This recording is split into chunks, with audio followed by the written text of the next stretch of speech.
La luz de las lámparas fluorescentes del Hospital Universitario de Varsovia caía como un sudario gris sobre la delgada figura de Mariela, iluminando el monitor de signos vitales que emitía un pitido rítmico, metronómico, pero extrañamente vacío, una banda sonora de la desesperación. 6 meses de este mismo compás monótono habían grabado en su alma una sinfonía de angustia y culpa que solo ella podía escuchar. El doctor Wacław Nowak, un hombre de ciencia pura, de bata inmaculada y ojos que habían visto demasiados finales sin pestañear, se detuvo ante ella, su sombra alargándose sobre el rostro de Santiago, inmerso en un coma inducido. Sus palabras, precisas, clínicas y sin ápice de piedad, rompieron el silencio aséptico de la UCE y, como cristales al caer, resonando en la pequeña burbuja de esperanza que Mariela se había negado a pinchar. «Señorita Fuentes, hemos llegado al final de la ruta clínica. Su hermano no tiene ya esperanza neurológica, sus órganos están fallando. Es tiempo de considerar seriamente la desconexión de los aparatos de soporte vital». El aire, ya helado por el invierno polaco, se hizo de pronto irrespirable. El pitido del monitor, antes monótono, se transformó en el conteo final de un reloj de arena desbocado, y por un instante helado, Mariela sintió el mismo frío implacable del momento en que el destino le arrebató a sus padres, dejándola sola con un hermano que ahora también se le escurría entre los dedos, mientras la clave de sol, rota en su cuello, se clavaba en su piel como un punzante recordatorio de la promesa que estaba a punto de fallar. El recuerdo de Santiago, apenas un niño de 12 años con ojos vivaces que brillaban con la picardía de un soñador, tarareando una vieja y dulce canción de cuna mexicana, mientras Mariela tocaba la guitarra en su pequeño y acogedor departamento de Varsovia, irrumpió en la esterilidad de la unidad de cuidados intensivos con una fuerza demoledora. Ese tarareo, ese instante de calidez, era la última promesa anclada en su corazón, una melodía inconclusa que ella había jurado terminar de cantar para él cuando despertara de su enfermedad, un compromiso que se negaba a doblegarse ante el pragmatismo médico. «Doctor, no», musitó Mariela, su voz una fina hebra tensada hasta el punto de la ruptura, contrastando dolorosamente con el vibrato poderoso que una vez llenó teatros y que ahora estaba silenciado por el dolor y la autoinculpación. «Yo le prometí que le cantaría. Él me espera. Yo sé que me espera y que su mente lo escucha». El doctor Nowak suspiró, un sonido que era más resignación profesional que genuina compasión, y le entregó un documento con un ultimátum legal que le daba un plazo final de 48 horas para tomar la decisión.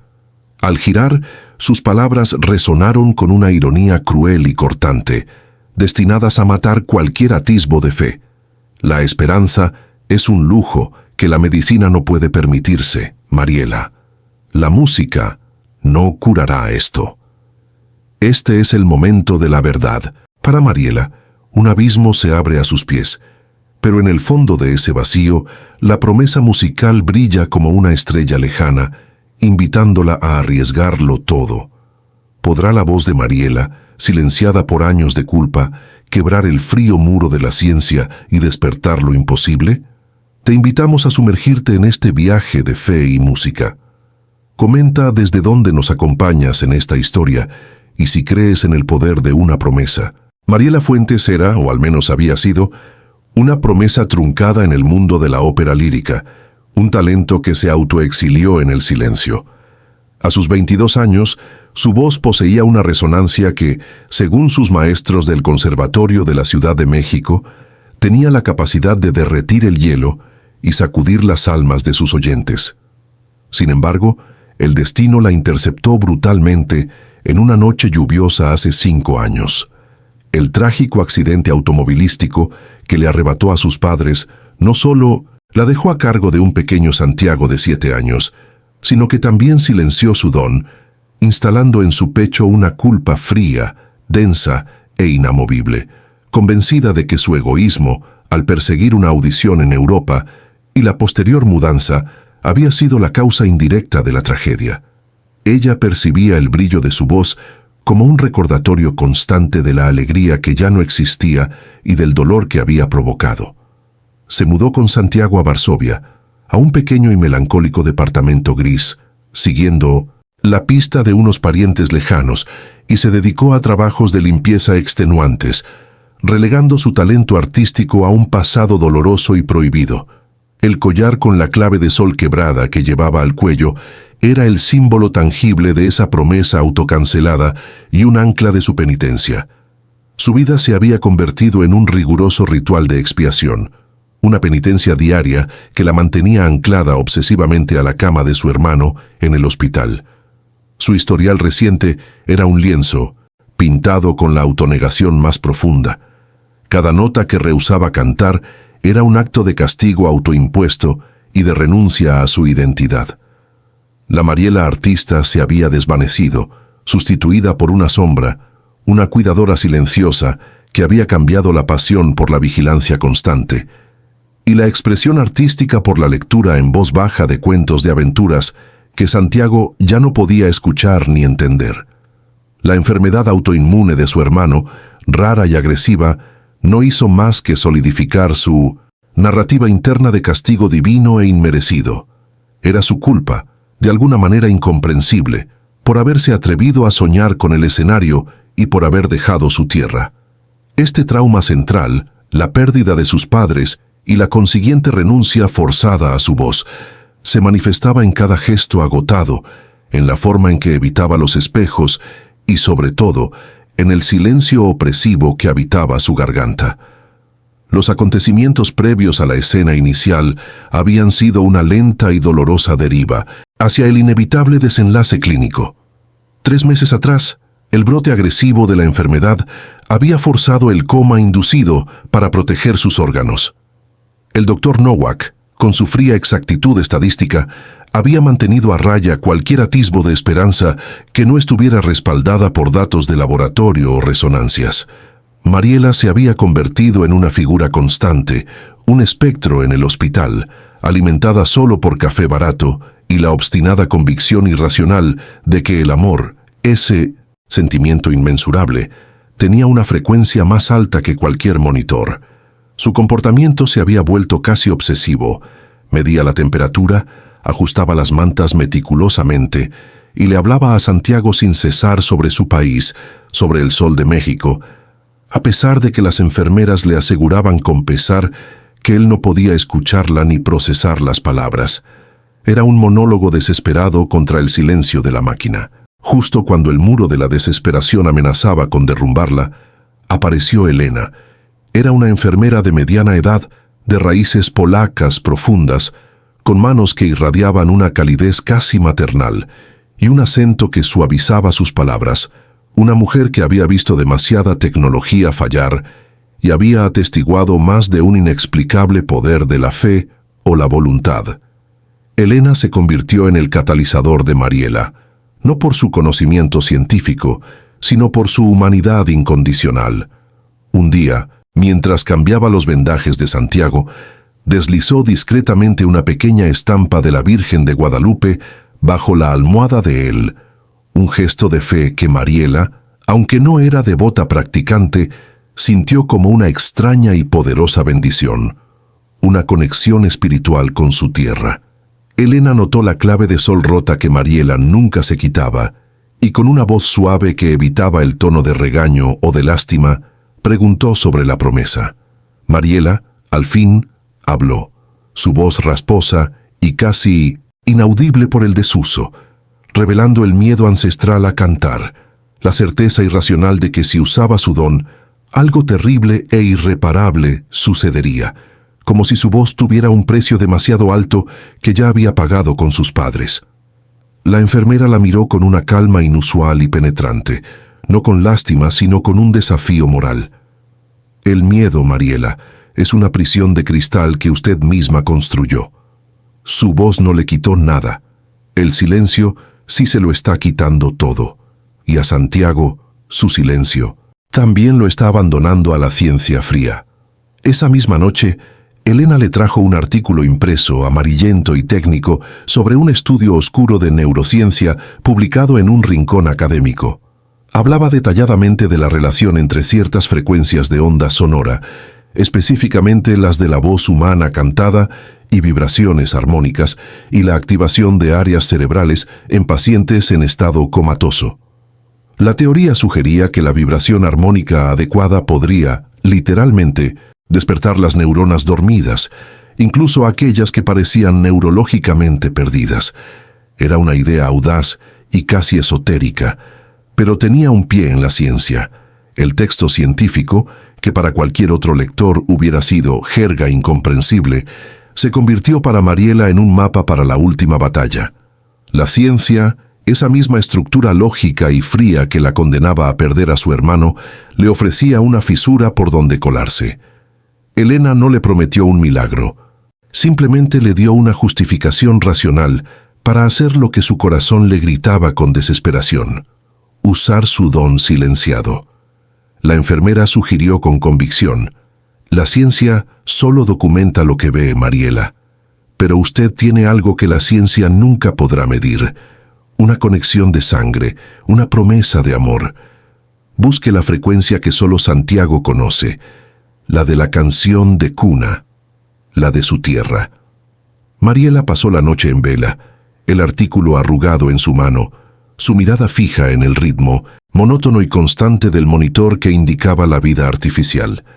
La idea de que la frecuencia de su voz, su arte, su culpa, podría ser la única llave para el despertar de su hermano, la golpeó con la fuerza de una revelación.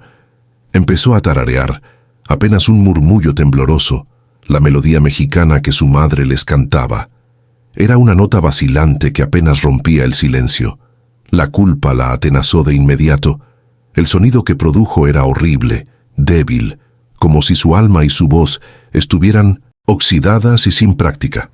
El miedo de fallar en este intento era casi tan paralizante como el miedo a perder a Santiago para siempre.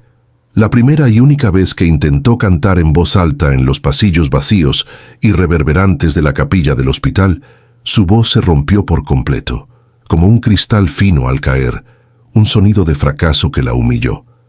Se derrumbó al suelo, no por el dolor físico, sino por la humillación de su fracaso artístico y emocional, un eco doloroso de su primer colapso. Ese colapso, esa rendición momentánea y desesperada en la capilla solitaria del hospital, fue la gota que derramó el vaso de su resignación. Entre sollozos de autocompasión y rabia contenida, arrancó el broche de la clave de sol de su collar, liberándose simbólicamente de la promesa fallida y de la culpa que ésta representaba. «No puedo hacerlo», se dijo, sintiendo cómo el eco vacío de la capilla se burlaba de su debilidad. En ese instante de abandono total, Elena apareció. No la consoló con palabras vacías de fe, sino con la verdad descarnada.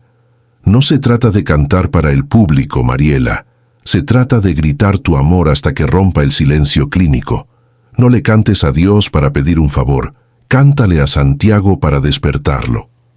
La frase cortante de Elena la golpeó con la fuerza de un rayo, reordenando su perspectiva. No era una performance artística, ni una redención pública.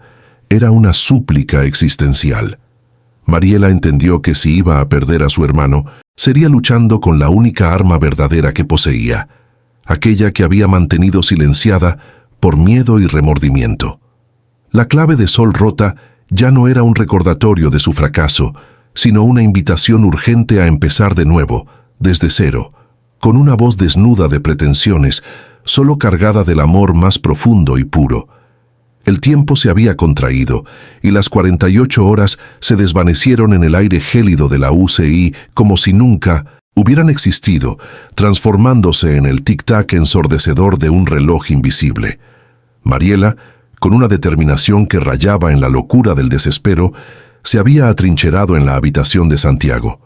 Ayudada por Elena, quien le había deslizado discretamente un pequeño altavoz y un micrófono de estudio a través de un turno de noche, había montado un precario equipo de sonido junto a la cama. La tensión que la envolvía no era solo la externa, generada por el ultimátum inminente del doctor Nowak, sino la presión interna, brutal, de saber que cada nota que emitiría ahora no era para conseguir aplausos o fama, sino para decidir entre la vida o la muerte de su único familiar. El miedo a fracasar y la adrenalina de la urgencia se mezclaban en su torrente sanguíneo, convirtiendo su corazón en un tambor de guerra golpeado con urgencia. Dr. Nowak, cuyo sentido del deber y la racionalidad eran la única brújula moral en su vida, encontró a Mariela justo antes de que ella hiciera su intento final. La visión de la joven sentada junto a la cama de su hermano, con un micrófono en la mano, un acto de insubordinación grotesca y emocional para él, encendió su furia controlada, una rara ruptura de su profesionalismo habitual. «Deténgase inmediatamente, señorita Fuentes. Esto es una violación descarada del protocolo hospitalario, una farsa absurda que amenaza la integridad de este hospital y la dignidad del paciente. Voy a llamar a seguridad y a los administradores para que la desalojen ahora mismo». Su voz era un bisturí frío y afilado, destinado a cortar cualquier atisbo de esperanza irracional o fe ciega que se había atrevido a aparecer en su unidad. Mariela no le gritó ni le suplicó por piedad, tampoco se rebajó a pedirle permiso. En cambio, se puso de pie, su figura menuda erguida, desafiante contra la imponente altura del doctor, y habló. Pero no habló con palabras vacías, sino con la voz que había estado encarcelada por el trauma durante 5 largos años, una nota sostenida de un aria lírica, pura, potente y vibrante, despojada de cualquier adorno artístico o vanidad. Era una nota que contenía, en su resonancia, toda su pena acumulada, su culpa latente y su promesa inquebrantable a su hermano. Fue un sonido tan inesperado, tan cargado de dolor y convicción, que paralizó al Dr. Nowak, forzándolo a retroceder un paso involuntario, no por miedo a la mujer, sino por la fuerza primordial e incontrolable de la emoción contenida en ese sonido ancestral. La voz de Mariela en ese instante crucial no era la de una artista ensayando, sino la de una hermana luchando por la vida. Yo prometí que le cantaría. El mundo vio mi caída y se alegró, pero le mostraré mi redención.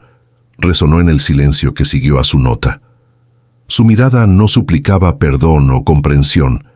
Exigía ser escuchada, incluso por la fría ciencia. El Dr. Nowak, por primera vez en muchos años, sintió el muro de su escepticismo profesional agrietarse profundamente. Su mente técnica luchaba con una sensación que no podía categorizar ni diagnosticar. En lugar de levantar el teléfono para llamar a seguridad, se quedó allí, atrapado, observando a Mariela sentarse de nuevo, con el monitor de EEG parpadeando fríamente con su ritmo mortal detrás de ella, sin atreverse a intervenir. Mariela cerró los ojos y, canalizando toda la desesperación, la culpa redimida y el amor puro que le quedaban, comenzó a cantar.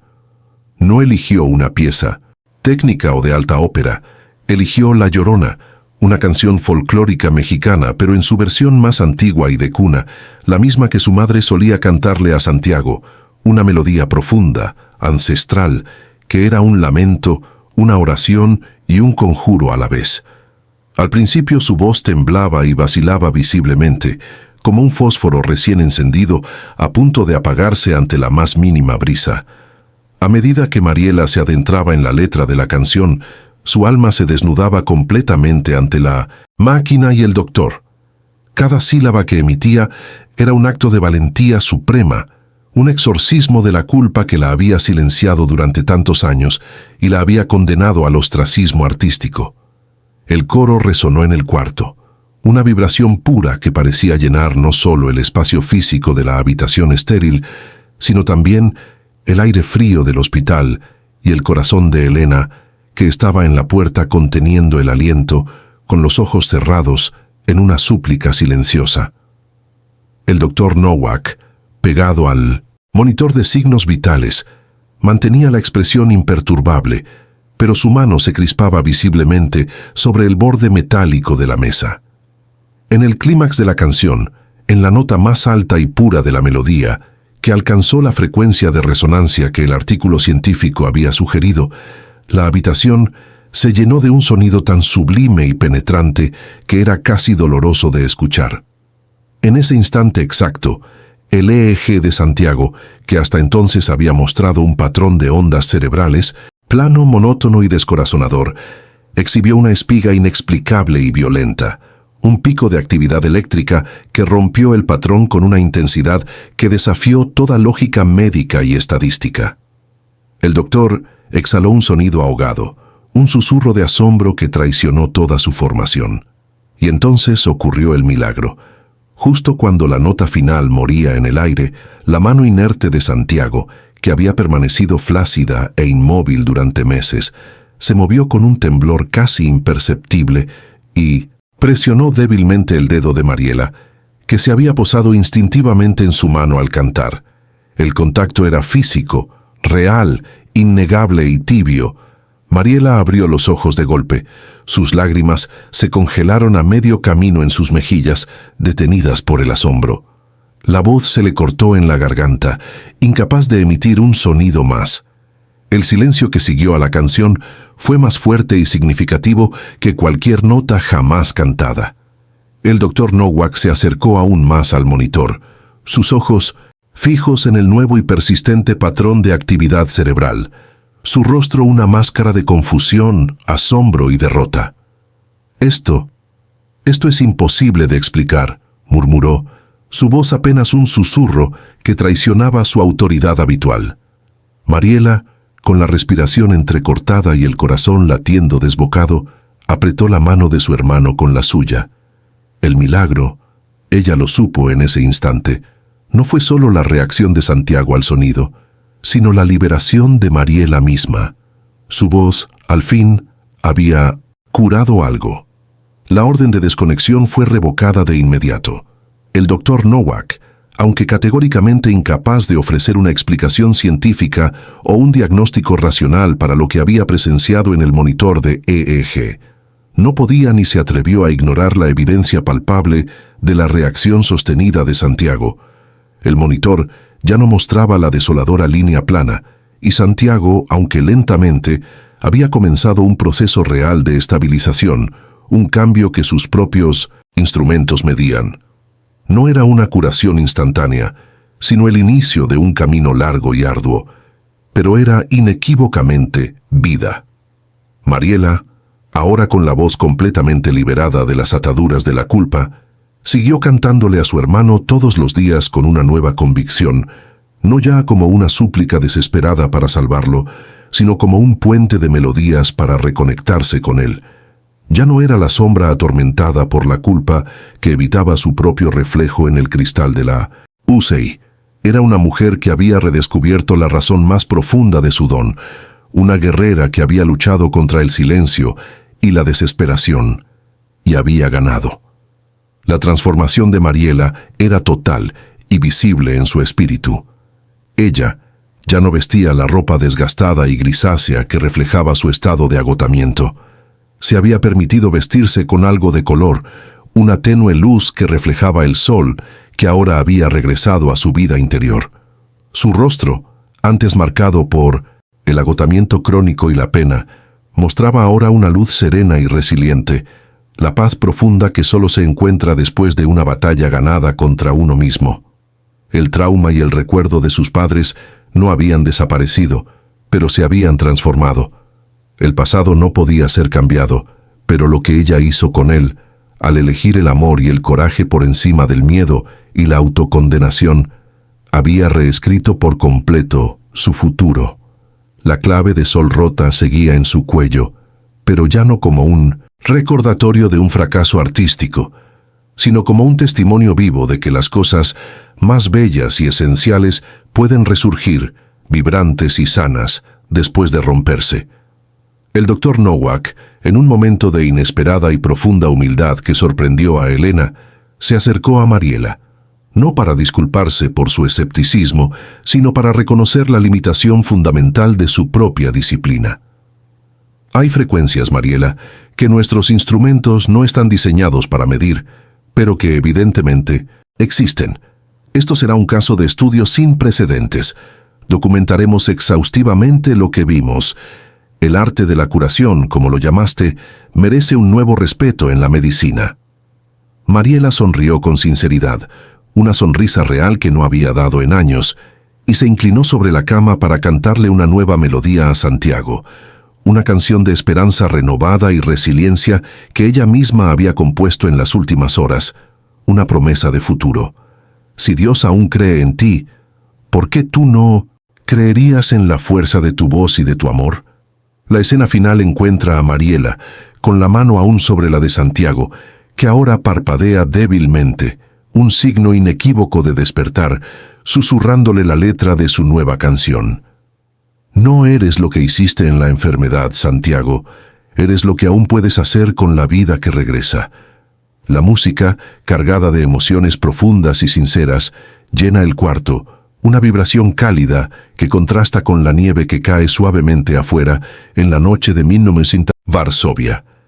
El espectador se queda con la profunda y conmovedora certeza de que el mayor milagro de la historia no fue el despertar clínico de Santiago, sino la rotunda redención emocional y espiritual de Mariela y la poderosa verdad universal de que, incluso en los pasillos más fríos y lógicos de la vida, el vínculo inquebrantable del amor y el coraje para usar nuestra propia voz tienen el poder de despertar la vida y sanar el espíritu, desafiando cualquier lógica.